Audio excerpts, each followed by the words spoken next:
Hello and welcome to the first ever episode of the Practice Squad. I'm one of the co-hosts, Jordan Laroche. I'll bring up my other co-host, Henry Standage, in a few seconds here. We just want to thank the Bottom Line and the locker room at the Bottom Line for allowing us to use this space, phenomenal space. It's a podcast studio in the heart of downtown Toronto. I've been doing my other show here, Gooch Live, for almost close to a year now, and we're growing it. I think a lot of exciting things are going to be happening over the next little bit. But right now, let's get to the real reason why we're here. I'm going to call up my co-host, Henry Standage. Hank, how are you doing? I'm doing well, and it's also great to be here. I just moved to downtown Toronto, and part of the appeal was getting to be in the heart of the city, get to talk sports with people like you, so I'm pumped. Yeah, I'm excited. I mean, we're two young aspiring journalists hoping to actually make something of our lives here, but no, this is a great starting spot for us. Yeah, and I don't know if the same was for you, but the NFL wasn't my go-to sport always growing up, but I think in recent years, it's probably become the sport I'm most excited for once September comes around. I'm also a big Prem fan and NBA head, but nothing really beats like that Christmas morning feeling of the first Sunday. So I guess in the preseason, we're just going to be ramping up and just getting ourselves and people prepared for that first Sunday. Yeah, and I mean, you just want to give us a little bit of talk about yourself, kind of where you're from, how you ended up in Toronto. Yeah, okay, so moved from England pretty young, grew up in Kingston, went to Western, met you there, and this past year did the Masters of Journalism there and was lucky enough to do some football commentating for the Mustangs team that won the national championship. So, yeah. When I was like 11, 12, though, I remember all my classmates talking about the NFL, and I was like, oh, I know I'm a Jets fan because my dad's a Jets fan, and I'm like loyal in that regard. Like my son has to like the same sports teams as me.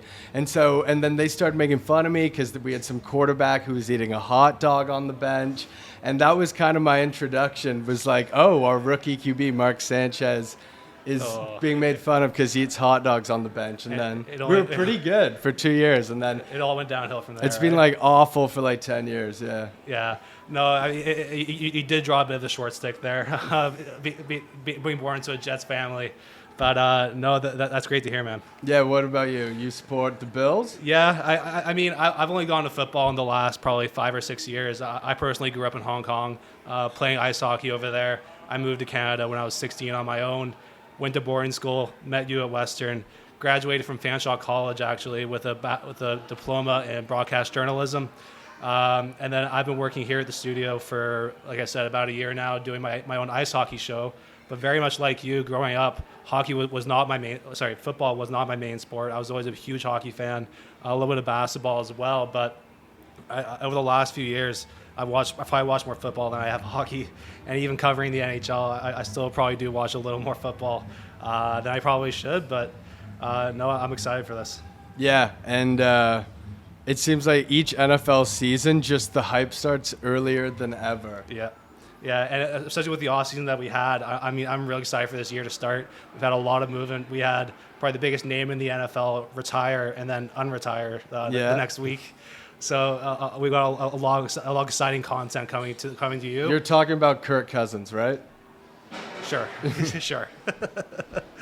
No, but again, you want to get into the bulk of the show here. Yeah.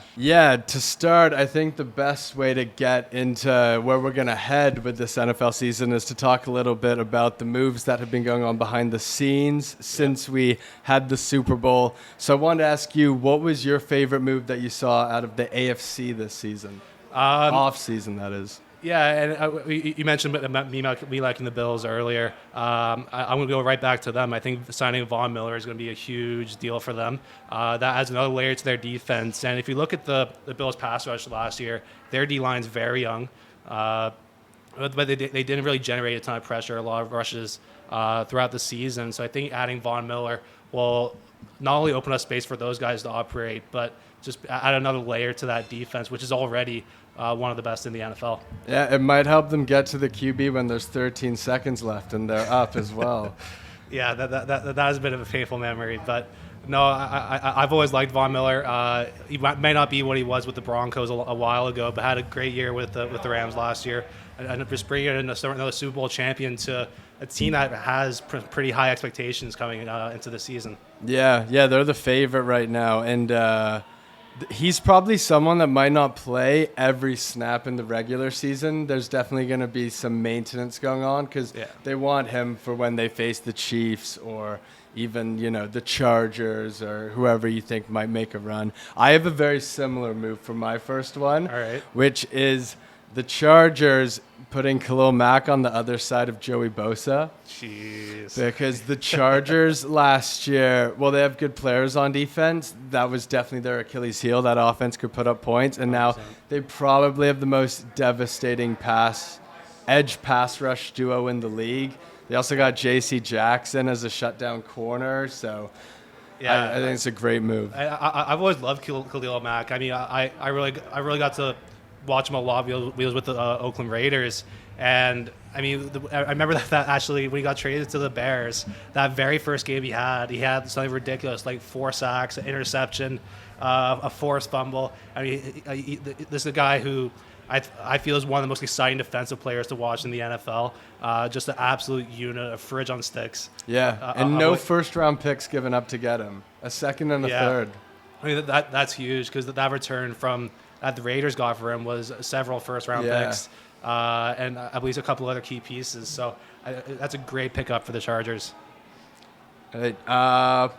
You have any others for AFC? I have a couple smaller ones. Yeah, you go ahead. Okay, so I have the Bengals and Ravens revamping their offensive lines for different reasons than one another. So the Ravens are the team I feel like I always turn on, and they're up 21-3 in the first quarter, and Lamar's only thrown the ball like twice.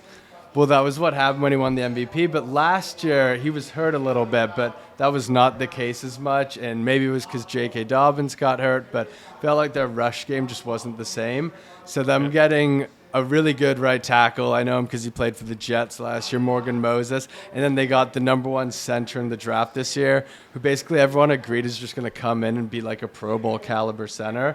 Yeah. And then them just getting back to running the ball down people's throats. Will it work in the playoffs? I don't know. But for the regular season, I think that's just a great move for them. And then the Bengals, because Burrow breaks his leg the first season because his terrible offensive line. Last year, they figured out just enough. Maybe Jamar Chase is able to get open quick enough.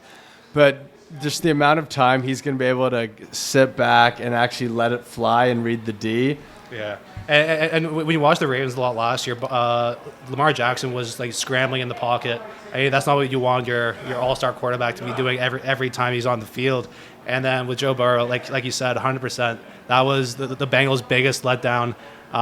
Even in the Super Bowl last year, I mean, Aaron Donald kind of had his way with Joe Burrow and the backfield a little bit. So they knew what they had to do, and they did it. So I think the Bengals could be. I mean, look at the defense, but I think that's another dark horse team to make it to the Super Bowl.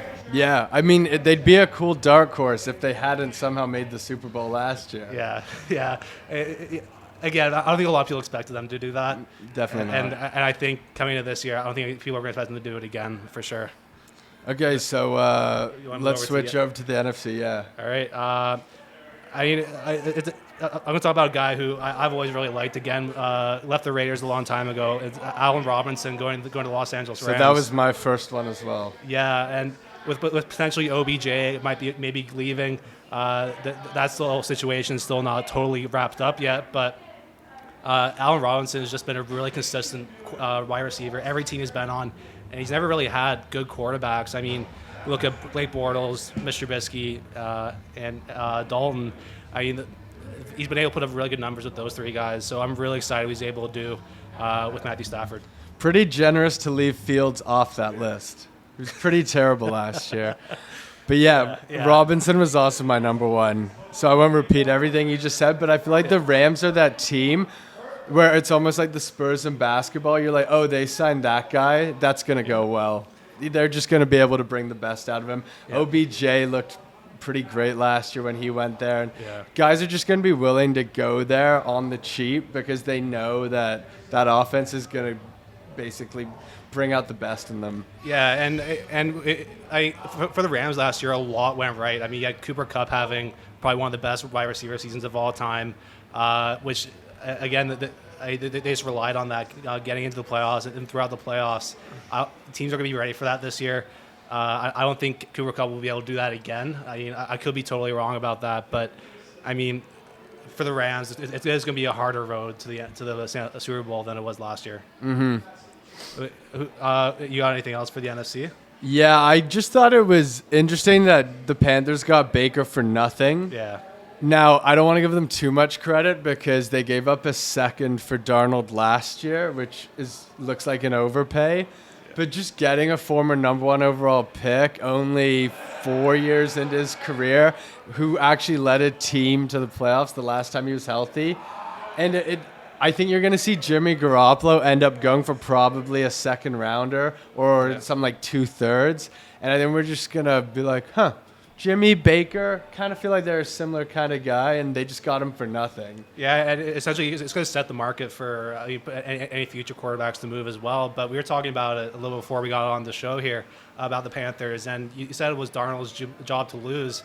I found that pretty interesting. I mean, considering just how last year went after a really hot start, but I don't know. I really like to think Baker Mayfield can really make some noise with the Panthers. Yeah, there's a lot of people who are really invested in Baker. I have some friends who Baker's one of their favorite players because of his swag, basically.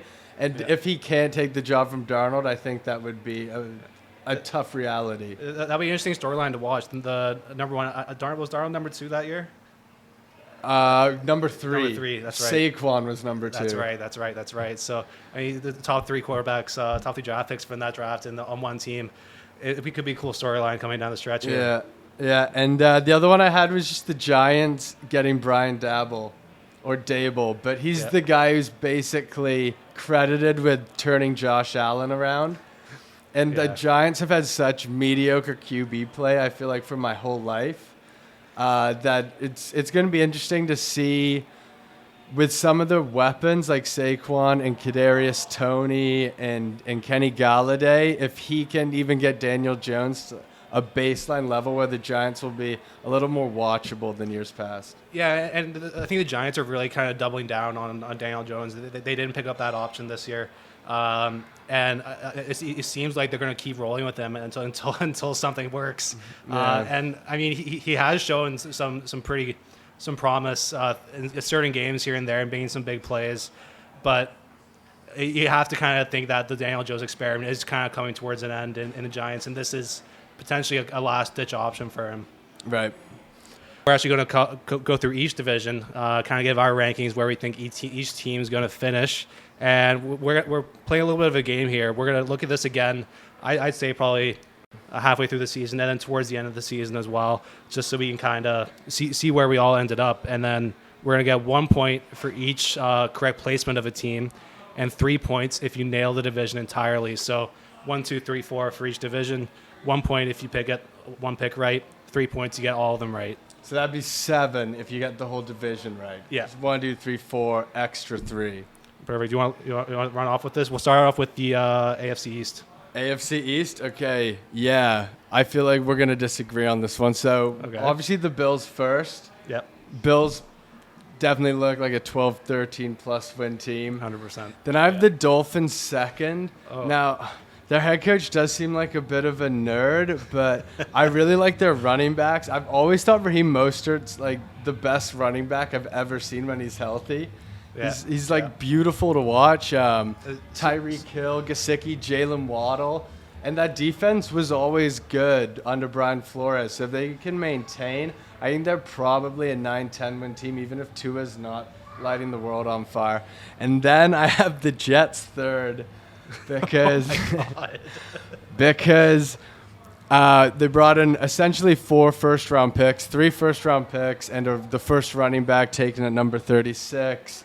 If Zach Wilson can take a second-year jump, they added a ton of good players in free agency. I think they had the second most cap space in the league. They're able to revamp that defense, and they're getting guys like Carl Lawson back, who tore his Achilles last summer, which really hurt them. I just think the Jets, on paper, if even Wilson's in that Tua zone as well, could be an 8-9 win team. And then the team I'm expecting to regress is the Patriots, because really, apart from a 6-game win streak in the middle of the season last year, they weren't that good a football team. They got absolutely pumped by the Bills in the playoffs.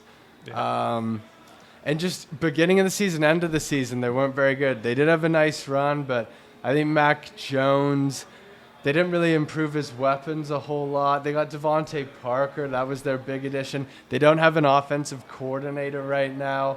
And the defense lost guys like J.C. Jackson, and they didn't really bring in any new kind of star talent. So I have the Patriots last. I think, aside from the Bills, I mean, I think this division is pretty wide open.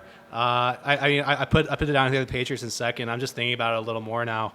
I do think the Dolphins will finish a little ahead of the Patriots. I think the offense is better, but it's really going to come down to how Tua plays.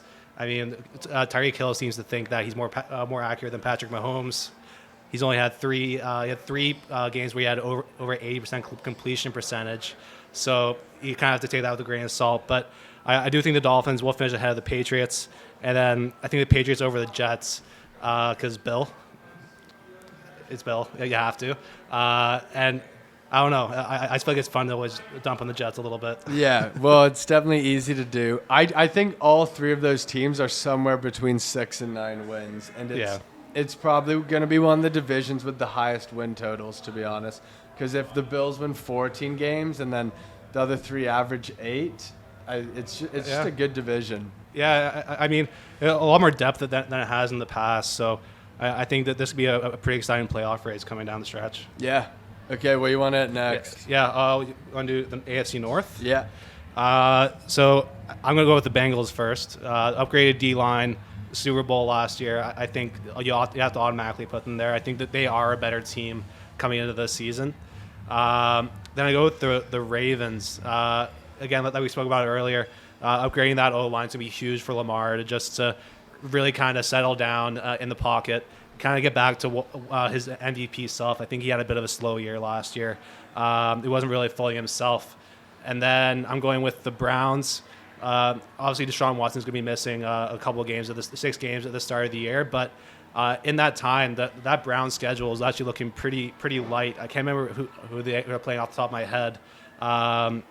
But I think they have Panthers and Jets the first 2 weeks. I know that. Yeah. So I mean, even just with those, I think that this Browns team all around is still a pretty good team. They're bringing in Amari Cooper as well, and then when they get Deshaun back, it'll be interesting to see how he comes back after everything that's happened and missing a year of football. But he was a great quarterback a couple of years ago. I think he can still do it again.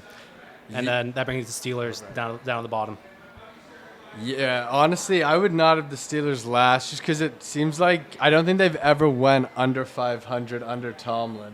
They haven't, but with Mr. Trubisky at the helm, I'm not super confident. Right, and it looks like the rookie who they took in the first round, Pickett, isn't lighting up training camp so far. Yeah. But I have the Ravens first just because I think the Bengals will always be the team that goes further in the playoffs, but I just think the Ravens system and even preseason system is just a dominant style of football.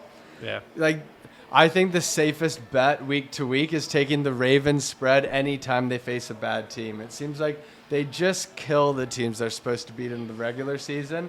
I think that'll, if Lamar's healthy, always lead to 11, 12 wins, snatch the division. Then the other difference I had was Steelers over the Browns. Really? Mainly because Steelers, they just always find a way to get to 8, 9 wins. And I also made this when I didn't know the length of Watson's suspension. Fair enough. But also just sports karma. Yeah. I mean, it could be a distraction. We've seen that, I mean, not just in the NFL, but around most major sports leagues. When situations like this arise, a lot of teams just see it as a distraction. Totally. We saw it with the Raiders last year with Gruden and eventually Henry Ruggs. And they really kind of fell off towards the end of the year. So it could be another situation like that. Yeah, definitely. And then we move on to the AFC South. You want to lead this one off? Okay, yeah. I had the Colts first. I thought the Colts were a pretty good team last year. They just choked toward the end of the season. Yeah. And I thought Wentz was honestly not bad most of the year, but I guess they found the way he closed the season just unacceptable. So they replaced him with a much cooler head, Matt Ryan, somebody who can, hand it off Jonathan Taylor, play action, won't lose you the game, maybe won't necessarily get you to the Super Bowl at this point in his career, but I think they're probably a safe 10, 11 wins. Then I had the Jags second because not that I love the Jags. I just don't really like the Titans or Texans at all this year. Texans probably don't need to go too hard on that. Yeah. But the Titans, losing A.J. Brown, it seems like they're not in love with each other right now. Tannehill's made some weird comments this offseason, and he's a pending free agent, and they've overachieved for the last few years, and it seemed like that playoff loss at home as the number 1 seed was like a real devastating one. I think they're kind of cooked. Yeah, I'm not totally with you there, but yeah, you keep going. And then, so Jags second, I guess, would be the headline from this. I think the Jags, they spent a ton of money. They're not going to have a worse head coaching situation. Doug Peterson came into the Eagles and won the Super Bowl in his first season there. He's going to come in there just going to be a lot more organized. Trevor Lawrence, in theory, should take a little bit of a step up. They got better weapons, and they had the first overall pick again, so they should have more blue chippers. I honestly could see 7 to 9 wins. Okay. I think the Jaguars do need a little more time. Did you go through all of them there? Yeah. Personally, I think the Jaguars just need a little more time. You have the Texans over them. Sorry, that should not be right. That is a mistake on my end. It's a mental error. I was probably just copying them from the NFL website without even thinking there. But I do think the Jaguars will finish ahead of the Texans. I like Trevor Lawrence. I think he got a bit of a bad rap last year. But he won't be starting the game tomorrow, the Hall of Fame game, which I guess shouldn't really be a surprise. But I feel like they would have wanted him to get a few more rest before the season starts. And then the Texans, it's the Texans. I was still torn between the first 2 teams in this division. I think it is going to be very, very close. The Titans, yes, losing A.J. Brown is going to be a big deal, and losing Julio Jones as well, for that matter, too. But I think this team lives and dies with Derrick Henry, and if he can come out and have a full, healthy season, we know what he can do. I have no doubt in my mind he can do that again. So I do think the Titans will take this division. Okay, well, the good thing is that all our divisions so far in the AFC were pretty different. So yeah, it's good. It's good. It means well, some cool storylines to watch through the first little bit of the season. I think that's the whole AFC, right? So NFC. Yeah. Okay, why don't you go first with the NFC East? All right, with the NFC East, I have the Eagles in first. Yeah, me too. I think A.J. Brown, another year of Jalen Hurts. I mean, this team's really starting to come together, and I love Jalen Hurts. I love watching his game. I like his style of play and the kind of demeanor he has. So I think him being able to develop in this Philadelphia system will help him down the road. And then I'm going with the Cowboys. More so because I don't think the Giants, the Washington football team, are going to do very well, but I don't think Dallas will have a big year either. Losing Amari Cooper, you still have got Michael Gallup there, who I've always liked, and Ezekiel Elliott. But again, this is a team that just really can't seem to get it done when it really matters. I mean, I don't know. I've never had the bad most coaching too. Yeah, I don't have the most faith in the Cowboys. I never really have. So I just don't think they'll move past the Eagles this year. Yeah, no, Eagles have a really nice roster. Yeah. And they're one of the teams everyone circled as winning the draft, basically. Yeah. They got a bunch of defensive studs up the middle. They got A.J. Brown, year 2, Devontae Smith. Yeah, so I think this Eagles team is really starting to come together well. And again, and maybe probably not this year, but another year or two could be a dark horse. They're going to trade like 3 first-round picks to get one of the top QBs in next year's draft. Really? I think they'll if Hurts doesn't win a playoff game this year, I think they'll move off him. Maybe. But then again, you see the Giants giving Daniel Jones the amount of time he has. I think this Eagles team may be in a bit of a different situation. I think the roster may be more built to win now than, say, the Giants is. But I have to think they would give him a little more time than that. Yeah, we'll see. I think people see him as a game manager. But, okay, so who do you have third? I assume you have Cowboys second. Yeah, Cowboys second, Giants third. I think the Giants doubling down on Daniel Jones really tells me that maybe they see something that we don't. No, there's just no good QBs in the draft this year. That probably plays a part in it as well. But again, I don't know. I don't quite know where Washington is. I'll take that myself. I haven't looked too much into them, but I do think this Giants team will finish ahead of them. So we have the same division for the NFC East. Exactly. Like I said, because I like the Giants, who they brought in as a coach, and yeah, Washington just seems like a team that didn't do enough. They got Wentz in, who will be an upgrade over. They had Alex Smith last year, which Alex Smith who basically shouldn't have been playing football anymore. Yeah. But yeah, Redskins, I don't think they've done enough. I think they're probably having a down year. Okay. Want to do NFC North? Let's do that. You want to lead this, or do you want me to? Sure. Yeah. So my big prediction is that the Packers don't win this division this year. I know they've owned it for basically 10 years, but the Vikings, they brought a new head coach who's from the Rams, and he's known they're going to let Cousins sling it. And not that I think that's like the sexiest thing I've ever heard. But they do have Justin Jefferson, and they do have Adam Thielen, and they do have Dalvin Cook. And I think under Mike Zimmer, they were way too predictable and conservative. And I think they just have a solid team. And I think this is probably going to be a good year for the Vikings. And they're going to take some people by surprise. Now, I don't have the Packers below second. I have them second. Yeah. They just don't have any wide receivers at the moment. Rodgers saying Alan Lazard's going to be the number one. Yeah. Which is a bit bizarre. Like, I don't think I could tell you what Alan Lazard plays like at all. I've seen him a little bit. He's not Devontae Adams by any means. A bit of an NPC of a player. A little bit. He's a little taller, maybe a little bit bigger, but that's it really. Yeah. So Packers, maybe they're a wild card team for me. But they've had bad vibes for a couple years every offseason, and eventually that catches up to you, and that playoff loss was so bad last year. And then I really liked the Lions. I thought I lost a ton of money betting against the Lions last year because they would play every team really close. They'd be down 3 touchdowns, and they'd almost send it to OT, and I'd be like, what is going on? And then they have a bunch of young guys who are going to be a little better in year 2. Then they added Aiden Hutchinson in the draft, Jameson Williams. And I kind of just like their team. And I think the Bears, they basically did nothing all offseason. Fields didn't look good last year. They're in complete rebuild mode. And I think they're honestly a threat for the number 1 overall pick this year.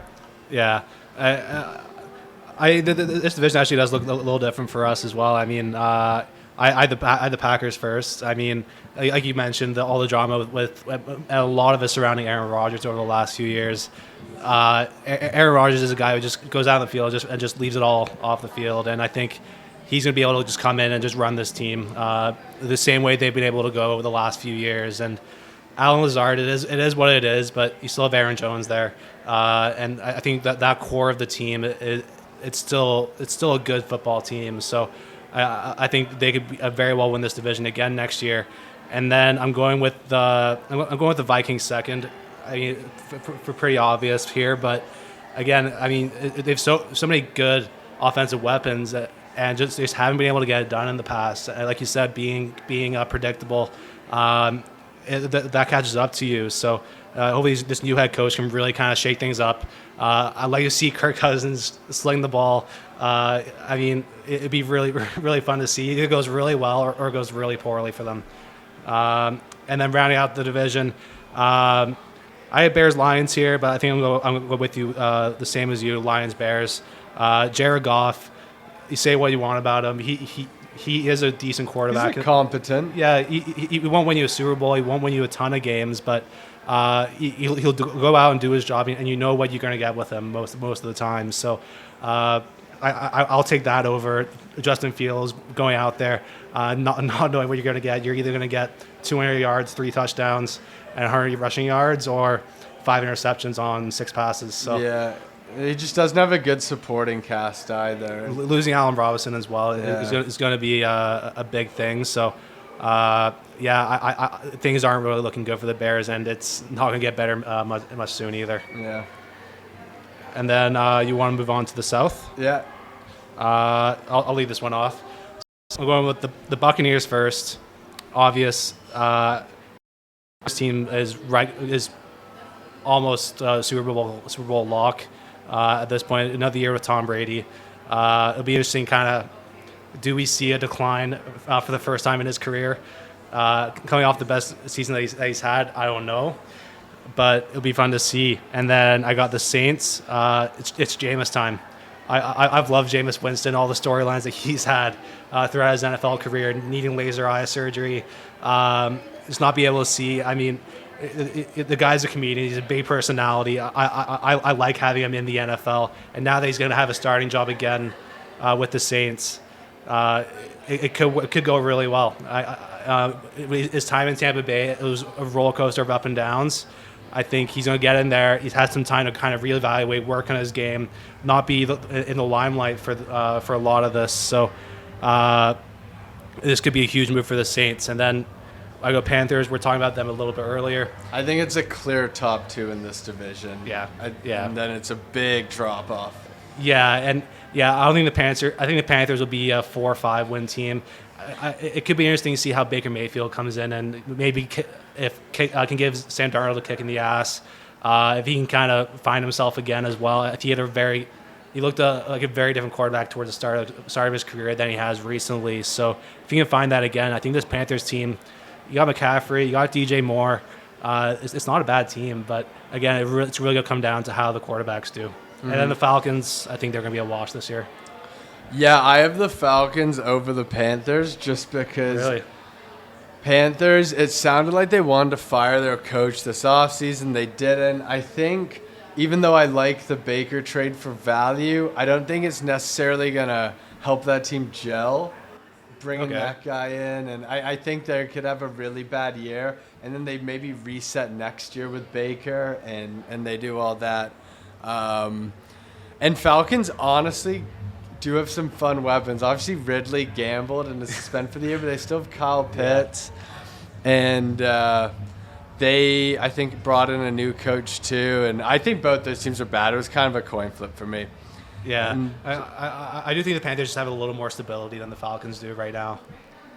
But, yeah, that division more or less writes itself. And then the last one's NFC West, which used to be the best division in football. Yeah. Now it's the AFC North. Or, no, sorry, it's the AFC West.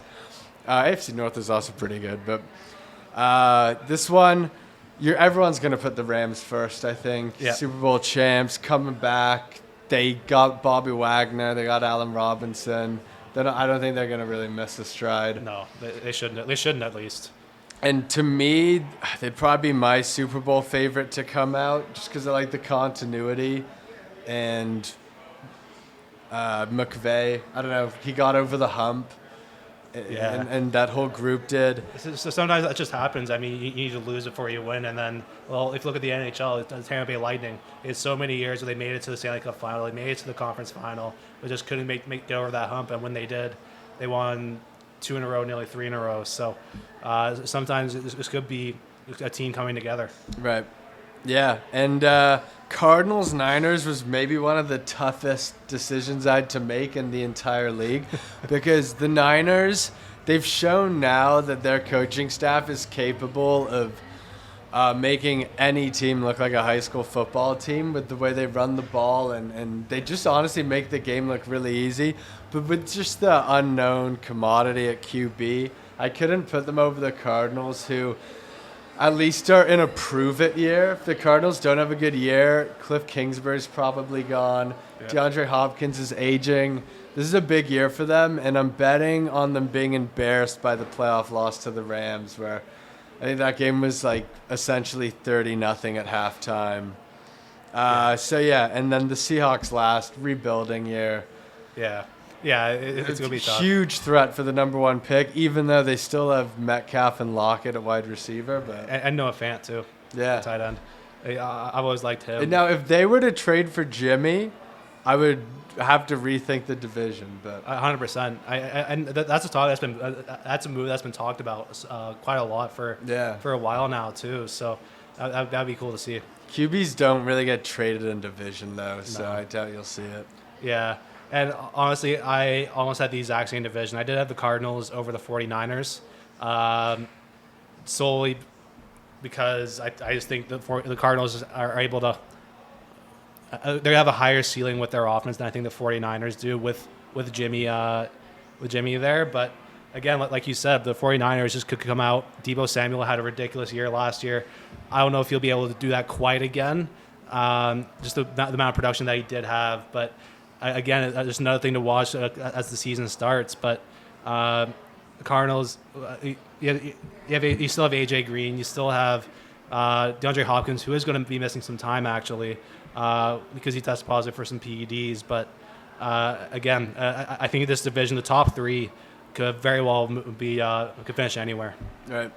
And I have a bet for people listening. Now, it's a huge long shot, but Ravens to win their division, Colts to win their division, Chargers to win their division, Vikings, Rams, and it's almost 3,000 to 1 odds. That's not bad. I mean, yeah, the only one I'm not sold on would probably be the Chargers, was it? Yeah, but I mean, they have a stacked team, but we didn't do the AFC West. We totally forgot. Oh my God, we didn't. Division. Okay, the best division in the NFL. Yeah. Okay. So spoiler alert. I have the Chargers winning it. I think their team's absolutely stacked now. Offensively, they're going to be dynamite. Eckler, Mike Williams, Allen. They got a new tight end, Gerald Everett, and then the defense, like I said, Bosa, Mack, J.C. Jackson, Derwin James in the secondary. Chiefs second. I couldn't put the Chiefs low in the second, but the Chiefs haven't been a great regular season team, especially at the beginning for a couple years now.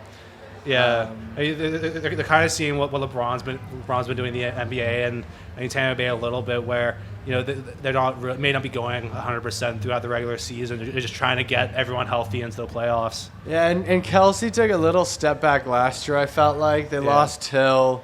Side them second. It's honestly so hard, though, because I think all 4 of these teams, if they were going to be division winners in other divisions. 100%. So I had Broncos third. Obviously, they got Russell Wilson. They've always had a pretty good roster. Now they have a QB who should be able to light up. They just had one of their pretty good wide receivers tear his ACL today, I think. Yep. But they still have Cortland Sutton and Jerry Jeudy. And then Raiders fourth, which I don't feel good about at all, because the Raiders last year were a team that were pretty resilient with the Gruden thing, the Ruggs thing, and now they brought in who most people regard as the best coordinator in all of football over the past 10 years, Josh McDaniels from the Patriots to be their head coach. He won a playoff game with Tebow as the head coach of the Broncos. They brought in Devontae Adams. Yeah. I just think the Raiders are also really good, but somebody has to come last in this division. Yeah, and I mean the Raiders probably aren't a bad choice for that. But I think this division is wide open. Anyone could win it. Anyone could be at the bottom. I really think it's gonna be that close. But you went through all 4 there. Yeah. Okay, so I'm starting off with the Chiefs.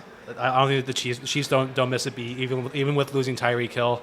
I mean, there were reports that he wasn't happy with the targets he was getting, and I think that opens up the door for Travis Kelce to have an even bigger role on this team. I mean, I'm not too sure on the wide receiver depth chart just right now, but I mean, you had some good weapons there. There is a good core there. That defense is still really good. So I do think the Chiefs are going to take it. And I'm going to put the Raiders in second. Wow. Devontae Adams seems to think Derek Carr is a Hall of Fame receiver, and who am I to tell him not? So Derek Carr is really good. He can be. I think he had one half last year where he was like 26 for 26. And he has some good games. I just think a lack of consistency from guys like Darren Waller and Hunter Renfrow could be playing a part of that, and maybe some of that is on Derek Carr. But again, I think with Devontae Adams, it just adds another element to that offense. You still have Josh Jacobs in the backfield as well. With Devontae Adams there, you could be primed for a big year too. And then I'm going Chargers and Broncos. Again, this division is wide open, so don't take everything I say with 100% fault here. But I think the Chargers are a team that just haven't been able to get it done towards the end of the season in close games. So I think maybe Justin Herbert, with it being a year older, some of that may change. But again, and you look at the Broncos as well.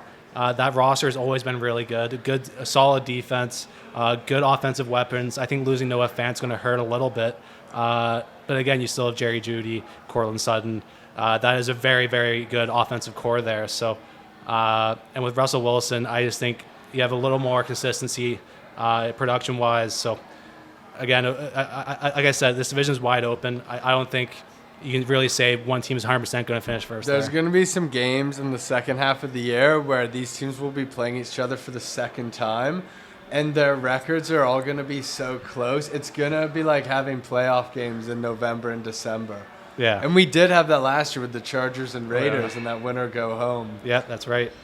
Which was awesome, an awesome game. And yeah. Oh, yeah. I mean, easily probably one of the best from last season. And, I mean, the implications it had were huge as well. So, hopefully, I'm praying we get a couple more of those this year. Okay, and I don't know if we've came up with what the stakes are for who has more points. I'll tell you what, we're not gonna tie. No, we're not. We do have some very different divisions, so it'll be very cool to see. Yeah, I'm excited too. We're replaying a little game here. It's called Two Tweets and a Lie, essentially two truths and a lie. We have two tweets from NFL insiders talking about the NFL preseason, whether that's contracts or actually I saw this happening on the field. And then one of the three that we're going to read is going to be a lie, a fake tweet, whether it's actually posted by a fake account or not. I don't think we didn't really disclose that, so it'll be really interesting to kind of see what we have here. Mine are all like training camp tweets. Okay, perfect. So it's all just reporters observing, and either I made it up or it's there. Okay, I want to read you mine first. All right. Wow. Okay, wait. Wow, Brandon Ayuk just squared up to fight Fred Warner again, and Kyle Shanahan has paused practice, was ready to throw fists before the dog pile crashed on him.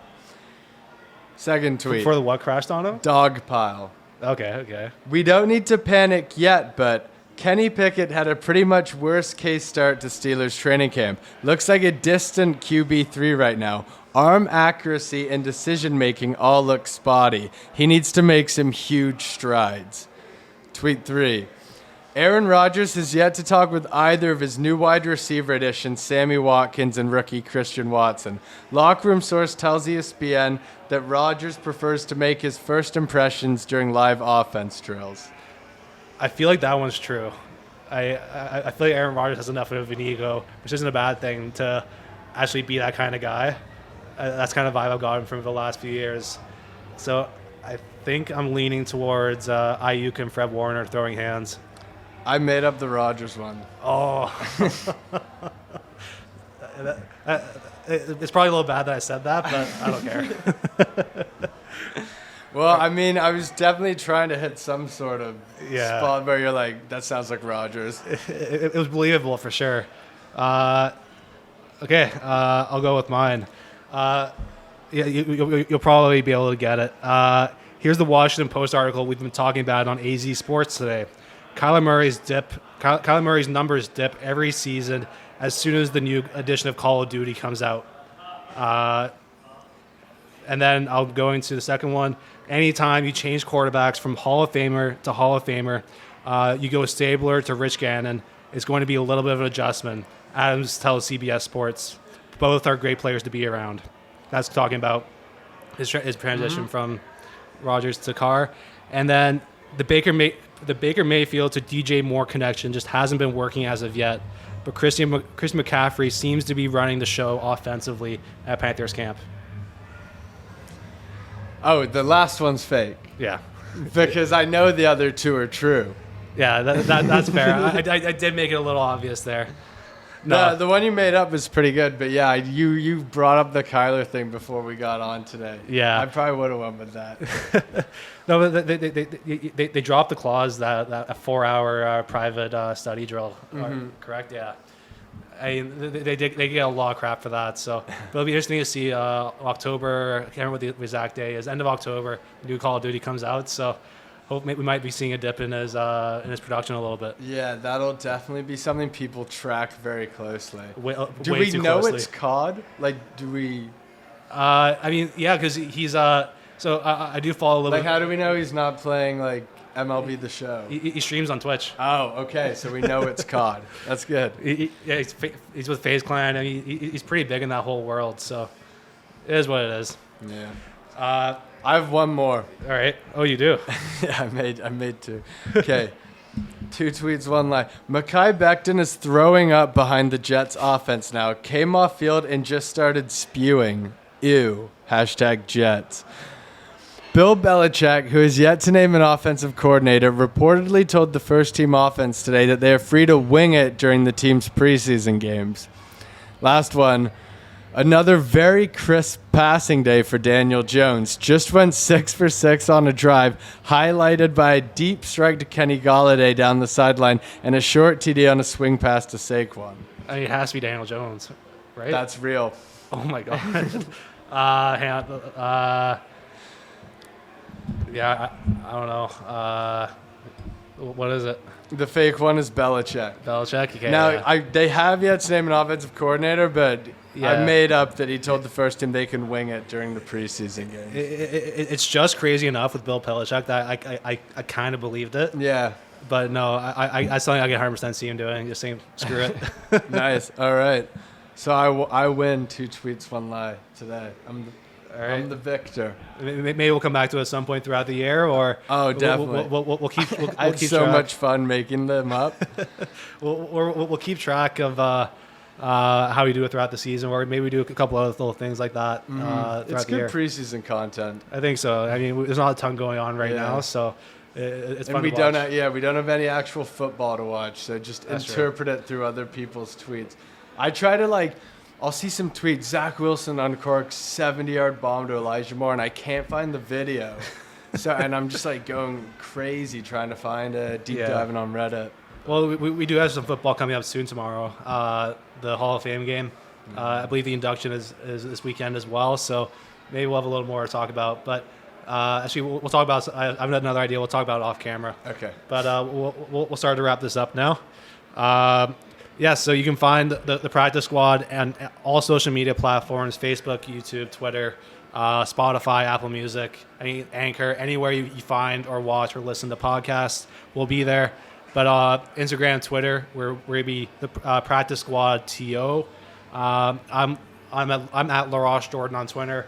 You're Henry.Standage, is that correct? Yeah, I might just be Henry Standage on Insta, but yeah, the Twitter's where the football takes go anyways. Yeah, exactly. But we'll be back.